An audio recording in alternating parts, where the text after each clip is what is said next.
Hey, this is the Beyond the Dojo Podcast. I'm Lauren. I'm Jeremiah. And look, I'm going to try to not yell telling this story, but I'm just warning you that you should probably turn your volume down. So on Sunday, we got invited, Jeremiah's already laughing, to go and give a demonstration at the temple of one of our students. And they were having like a Japanese cultural thing because their religion is based out of Japan. So we were going to be like the exposition of Japanese sports. And so we did our thing, and everybody was like, ooh, ah, and like, oh my goodness, how long have y'all been training? How old are you? You don't look like you've been alive that long. Stuff like that. So the thing about this is that we decided it was best in this case not to bring our child with us. We just had her stay at her Nana's house. So, I guess unless anybody asked us, they just wouldn't realize that we were married. Yeah, so anyway, so we get done with our demonstration. It was super fun. We got to do these Japanese dances with a bunch of goober heads trying to coordinate the coal miners dance thing and watch the things on the screen. So there was some really fun stuff. I got a picture of Jeremiah doing origami, and he's giggling like a little child playing with origami and stuff. We made the crane thing, and it brought me back because my cousin, after my grandfather passed away, I guess it's a tradition or a cultural thing, she did 1,000 cranes. Oh, I've heard about that. Yeah. And you put it on a string and you hang it up, right? Well, we helped her do that while we were there. Ooh. And I was like, oh yeah, I remember how to do that. And then I realized I forgot a lot of it. And it was just getting me because a lot of memories just were flushing through my head. So a lot of really cool experiences, and then we did our demonstration, and we went to the back and changed, and we're getting ready to leave, and then all these people want to have conversations. So Jeremiah's having a conversation with she was partially Japanese. She was half like me, so. Okay, so they're having a conversation. He's trying to get away from her so that we can leave, and she keeps talking, and then I'm talking to one of the Japanese women, and we're crap talking other martial arts that's not Japanese. And then Jeremiah goes to walk. That was weird how we had to walk out because we were kind of behind the main staging temple area. So Jeremiah's going to walk out, and I'm behind him. And right as I go to walk out, this shorter guy kind of comes in the door and is it's me and then this guy, and Jeremiah's right behind him. So the guy starts talking to me about karate, and apparently he wasn't paying attention because he was like, oh, how long have you been training? 10 years? And I was like, over 20 years. He's like, oh, okay. Well, I used to do Taekwondo. I'm like, okay. He's like, but I didn't stick with it. And then I also did some Tai Chi, but I didn't stick with that either. I'm like, okay. Yeah. I said, well, it's sometimes hard to find arts that you, that appeal to you and stuff. And then, around that time, Jeremiah's kind of looking around, paused, and then just walks out the door. And I'm like, okay, this is a little odd. I wish Jeremiah hadn't left. This is weird. And then the guy's like, yeah, and I did some Wing Chun. And then he does the thing. And ladies, if a man has ever peacocked on you, you know what the thing is. It's this puffed out chest, kind of either you prop up the leg and kind of show off the goods, or throw their arm out, and he just threw his arm out on a shelf and just I don't even know what he said after that, because internally I'm screaming like my husband just watched this man start flirting with me and start peacocking in front of me to where I can't even get around him to leave, and he thinks it's funny, I'm sure, because he's just disappeared. And I'm just staring at this guy I need to leave. Please move. I am over this. I don't want to listen to your story. Blah, blah, blah, blah, blah. But he's going on about his lack of experience in martial arts. And the whole time I'm like, I'm going to kill him. I'm going to kill him. Where did he go? He just watched this man in front of me, and now he's gone. Luckily, the head priest guy, I think, may have seen what was happening. And he came over and started having a conversation with the man. I was like, okay, gotta go, bye. But I swerved around him, and I go in the hallway, and Jeremiah's standing right there. And I'm like, and I'm laughing. Where were you? I'm giggling so hard. I'm like, where did you not see what just happened? Oh, I saw it coming. That's why I left. Literally, I kid you not, that he stood there.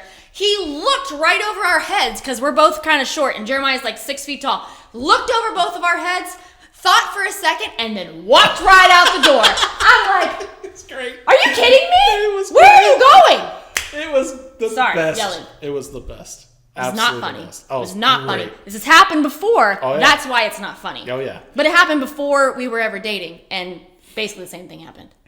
Yeah. Yes. She can handle herself. I have utmost confidence in the ability to protect yourself. So I wasn't in any danger. I was know. just trying to not make it awkward.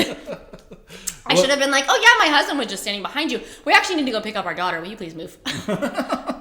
Anyway, so that's how my husband protected me from an evil flirting perpetrator. Good training. It's good training.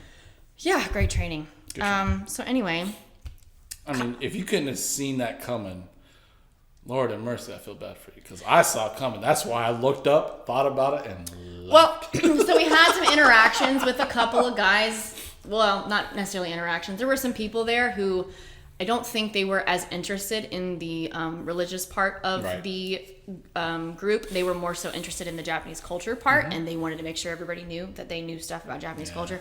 So there was like some kind of awkward people there who weren't really like reading the room, and this guy definitely came across as one of those guys. Like I literally said in front of everybody how many years I'd been training, but anyway, whatever. So, it was very strange. So I did not see it coming. I just thought he was going to talk about his escapades in martial arts. I didn't know it was going to turn into a, let me block you from leaving and start to... How you doing? Yeah. Anyway, kind of along the same lines, I put up an Instagram story about this. I've been thinking about it for a while. You know those like posts and videos, like shit people say to blah, blah, blah, blah, blah. Right. You know, like crap people say to martial artists or karate people. I wanted to know, I wanted people to share their experiences of weird things that people have told them whenever they found out that they were a karateka. So we'll go through some of these and then maybe I'll share a couple of our own. The first response when this guy said that he's had people find out that he did karate, they said, karate, huh? I have a friend who's Chinese. They do jujitsu. That's like the same, right? No. Yeah, not the same. Yeah. Also, that's so many different levels of not related. Yeah. Well, all Asians are the same. Yeah, all y'all look the same. All arts are the same. All the same. It's all karate. That's why the newest Karate Kid movie has a kid not doing karate, has him doing kung fu. I can't get over that.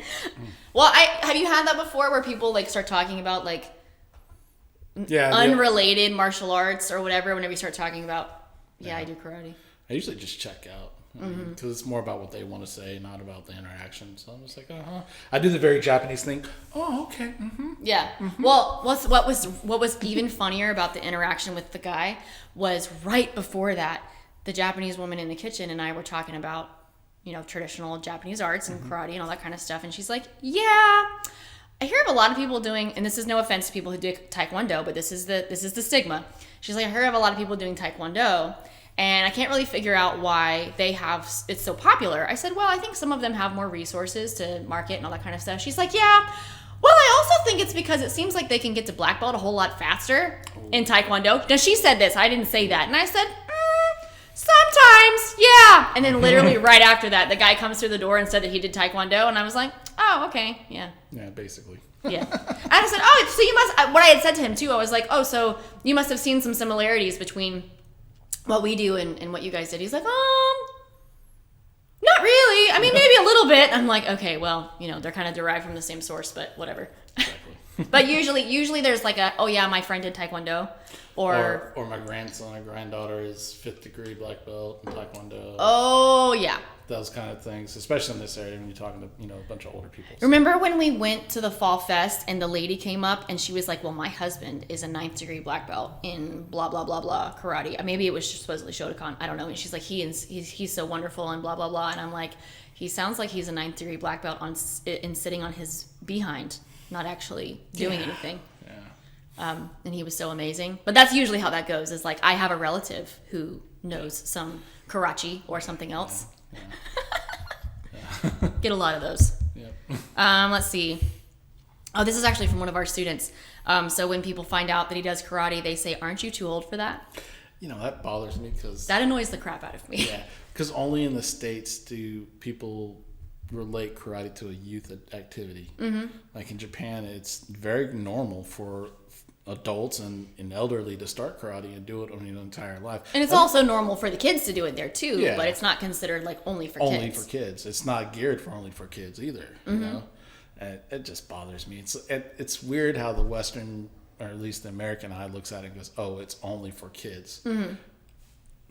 I don't know. Maybe it's because other cultures and countries, they actually, like, most people have an art or a hobby that they do lifelong. Right. It's not like, you know, in America, it's like you're always competing to be number one. It's always a competition. It's usually a goal-oriented, that kind of thing. So, like, maybe that's why they think of it that way. Yeah, but it bugs me. Well, especially when it's a lifelong kind of thing where it fulfills your needs throughout your entire life, different stages and different perspectives. So right. Yeah, it seems like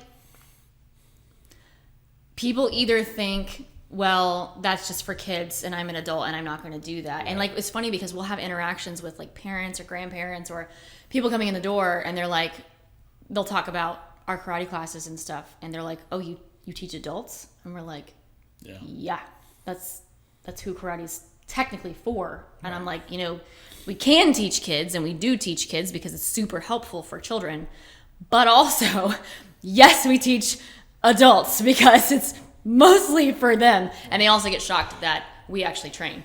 Right. Like, what are we supposed to do? Just not train and teach kids? Once we're black belts, we don't train anymore. Yeah, we have achieved the enlightenment. You know everything. We know everything. That's right. And you just test up ranks by osmosis, blowing farts through fire and what? Breaking boards. I don't know. I don't know how to describe. I don't know. I heard a story one time of a karate guy that I used to train with who tried to fart into a match. Burnt his hair. Burnt puddle wires off. That's a lesson he should have learned. That's a lesson he needed to learn. What an idiot. It was Kim's son. So that one's always like some people. I haven't had people say, "Aren't you too old for that?"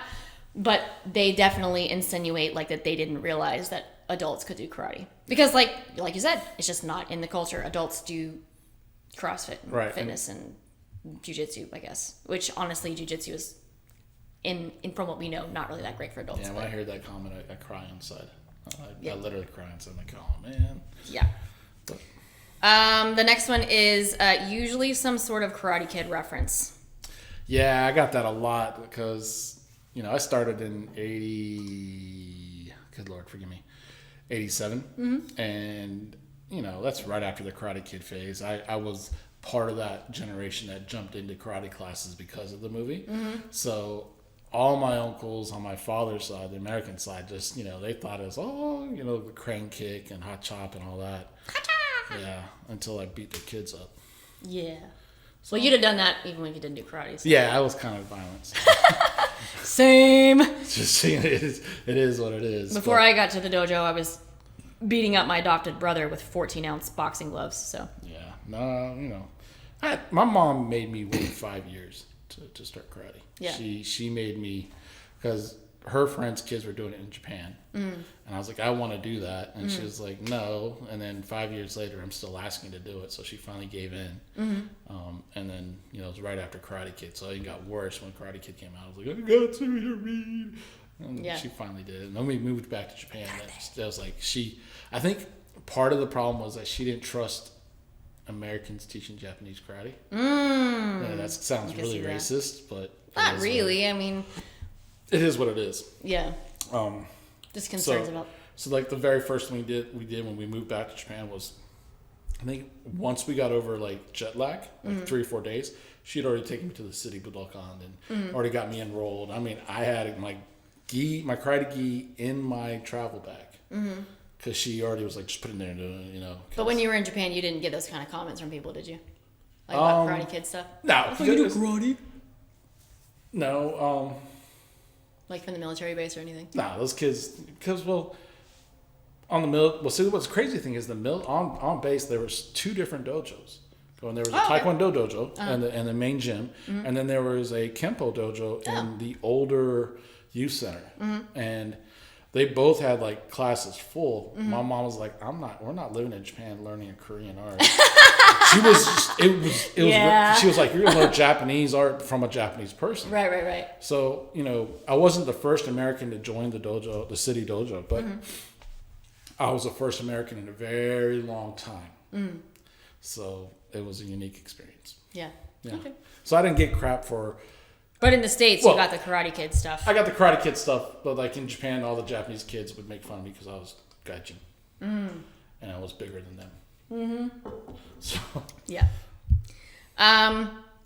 Okay, so the next one, when someone, another person who responded, they said that the comment that they'll get is, "Whoa, show me a cool karate move." Like, is that all you do is just random karate moves? I have heard that one many times over the years. Yeah.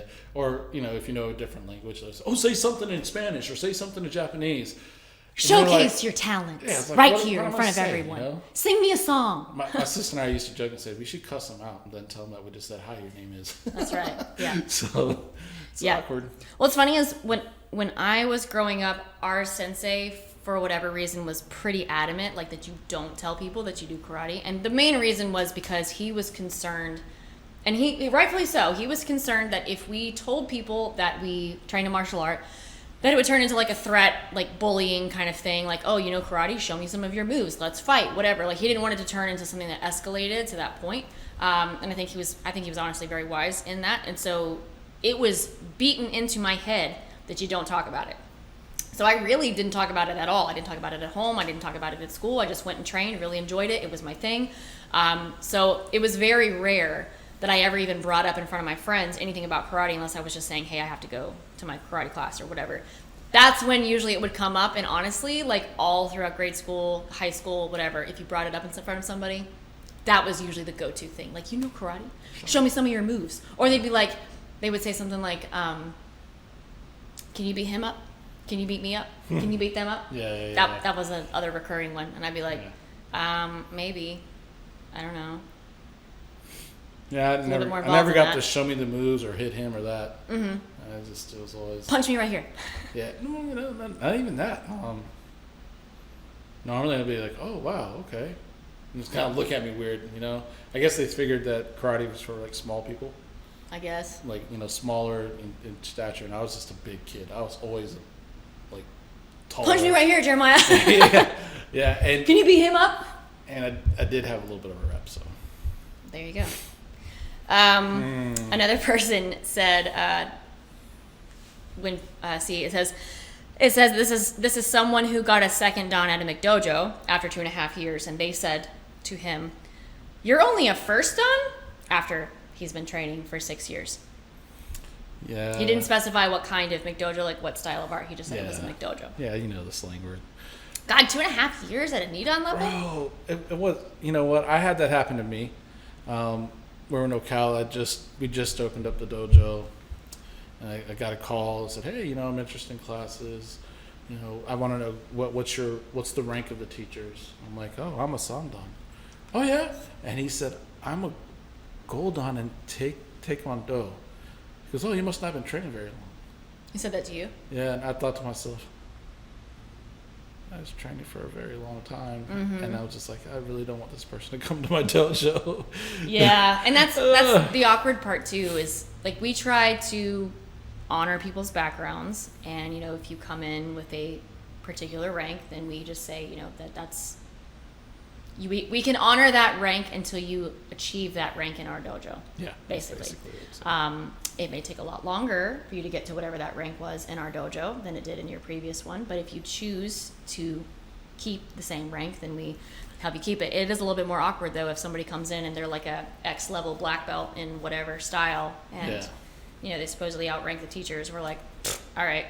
It's really funny because we've had it where black belts come to our dojo here, and our green belts look better, faster, stronger than them, and they feel out of place. We have also had some black belts come to our dojo who look around and they're like, I'll just kind of look at this as starting over, and they'll wear a white belt. Yeah. Like some people at least have the self-awareness to be like, this is a different art. I'm learning from new teachers. I'm just going to take it off and start over. We never make them do that. That's a personal choice. And, I could respect that choice more than anything else. If they're like, I'm going to do it this way. Okay, cool. Yeah. And just move on. Honestly, though, having that discussion with someone who is either joining your dojo or somebody who's making stupid comments outside of the dojo, it's hard to even have a conversation and explain the disparity between different, like the Japanese lady in the kitchen that was talking about how in her to her knowledge, people who train Taekwondo get first degree black belt faster than, traditional Japanese arts like Shotokan or whatever. And our go-to answer is something along the lines of, different expectations. Yeah, different art, different dojo. Every dojo does it differently. I mean, that is the reality, and that's the objective truth, is like they just have different expectations for what they want for Shodan than maybe we do. Yeah. I mean, we may decide that they look like crap. I'm not going to tell them that. I'm not going to say that, but... Well, our facial expressions might tell them that. We're like holding it together like, wow, that's fantastic. You are a 4th Dan at 14? Very good for you. What a prodigy. Yeah, what a prodigy. Sorry. Maybe all of them. Let me see. That's it, I think. Oh, that is it. I think that's it so far. Any other comments that people have given you? It's always been an awkward conversation for me to even like tell people that I've done karate and like explaining what it is. And not comments, but like when parents ask me like, oh, well, how long will it be for black belt? And I tell them in our dojo generally 6 years. Mm-hmm. The way we do it, about 6 years. Not to say that's the go-to. You could make it earlier, but it's 6 years, and some of those people never come back. Yeah. Some of those parents were like, "Oh, really?" and then left. Well, I have to give some kudos though to parents who are like genuinely asking questions because they just don't. Yeah, they don't know for sure. Like we have this new family that joined a couple months ago, and the mother actually has a Taekwondo background, but it was quite a while back, so it's probably a little bit different than maybe it is now. So maybe like 20, 25 years ago, right. And she knows what her experience was. Her daughter briefly had experience with another style of karate. And the mother was thoroughly unimpressed, and so she brought her and the son to us. And she asked me a lot of questions. And when you hear the question, like they're coming from a place of ignorance, not to be like idiots. They just don't know. Yeah. Like she was just asking me like, well, if you don't break boards to test, then how do you test? And so I was having to explain to her how karate is broken down into essentially 3 segments, kata, kihon, kumite, and how that looks on an exam, and that they're actually performing on the exam, and that if they're children, we're not having them necessarily hit stuff to that degree, like maybe when they're a little bit older, they're hitting pads and then gradually increasing, but she's asking from just a place of wanting to know. So like asking those questions within the context of getting a new student and someone genuinely wanting to know, like that's fine. Like we're still trying to not throw shade on other arts necessarily. No, I don't think we are. I feel like, it's all situational. Mm-hmm. It all depends on how that person comes across. Yeah. If, they're kind of down. Oh God, that's another one. Sorry, go ahead. What? That's another comment that I get. So you guys break boards? Yeah. Well, we don't talk about that. Why would you ever let your child who doesn't have the joints fully developed smash their hand into a board to prove that they could do it? If I can find some research on this, I want to do a whole episode on why you should not allow children to break boards, but that is retarded. It's another topic. Yeah. Because breaking boards is not really... I could take a kid off the street and tell them how to break a board. Right. And within a class and a half of them trying, probably break a board because it's a technique to itself. Yeah, I think Terry was saying the same thing. It's not representative of all the other karate techniques you're working on. Right. It bothers me so much when people do that crap. And then they use the rebreakable boards. How many times do you use a rebreakable board before it loses its like... I have no idea. It's like plastic stuff. Yeah. It's plastic with a little thing hooked together. They eventually wear out. I kind of wonder where a lot of the misinformation about karate comes from that gives people these ideas. Is it just really bad teachers on stateside, or is it... It's the image that was created back in the 70s, 80s, 90s. By who? By the demonstrations. Because remember, back in the day, it was normal for us to have like 2 karate demonstrations a year at school. Us too. I know. It was like, you go to a school and what do? You want to show them that you're powerful, so you break boards. And then people thought that was a main part of it, and it was like, you know what? We don't break boards unless we're at a demonstration. Right. Retarded. So. Yeah, we don't like it. Silly. It's absolutely silly. So silly. So anyways, That's that. So if you have any weird comments that don't fall into the categories that we mentioned, you're welcome to leave those in the comments below or send us an email with some of the weird stuff that people have said to you when they found out that you do karate. Yeah. Yeah. Or the ones I've heard before is like, wow, you're pretty big. Why are you doing karate? What? Yeah, I've had that. People have said that to me. Because I want to be smaller. Channeling my inner little Japanese guy. You're pretty big. Why would you need to do karate? What? It's not about fighting. I mean, it is about fighting, but it's not about fighting at the same time. Yeah. It's kind of about fighting, sort of, a little bit. We do that sometimes. Sometimes, maybe. But that's not the goal. Occasion. The only goal of karate. So. Right. So, what you working on?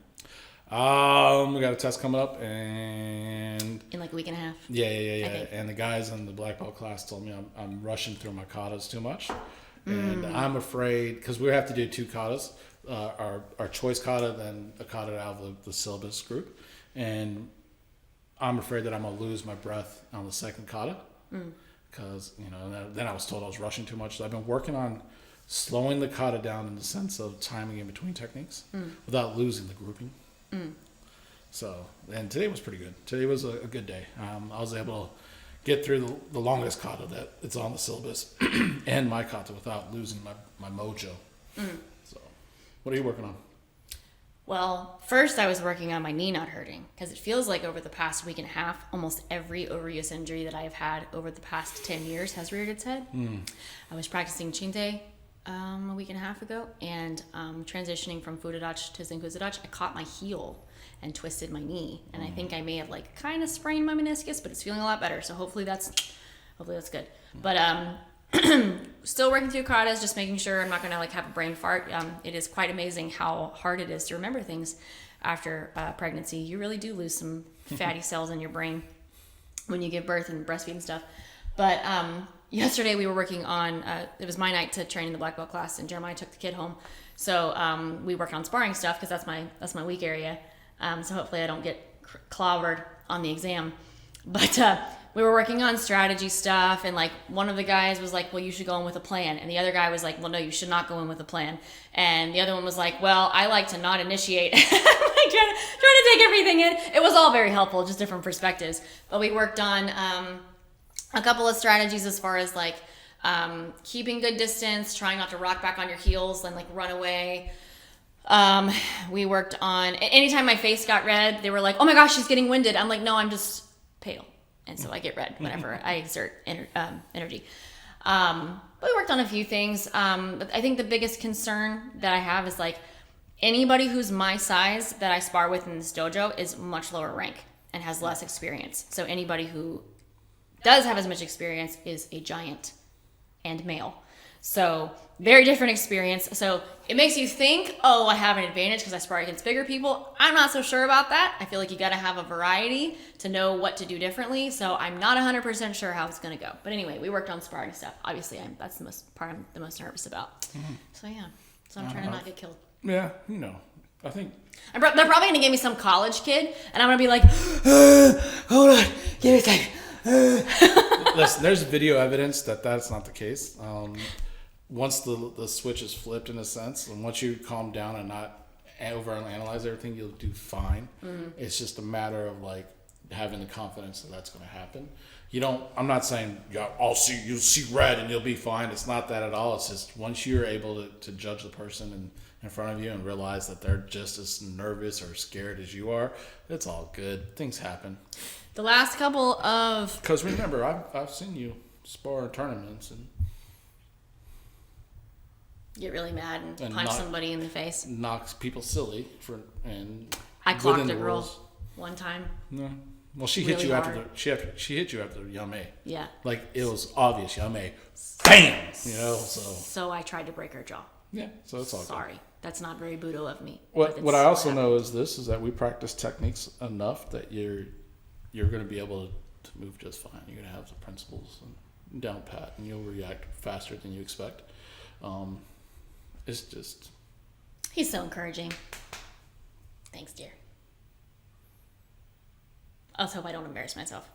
You'll be fine. Or anybody who listens to this podcast. Are you guys going to keep watching if I don't pass? Ooh. Are you truly a Beyond?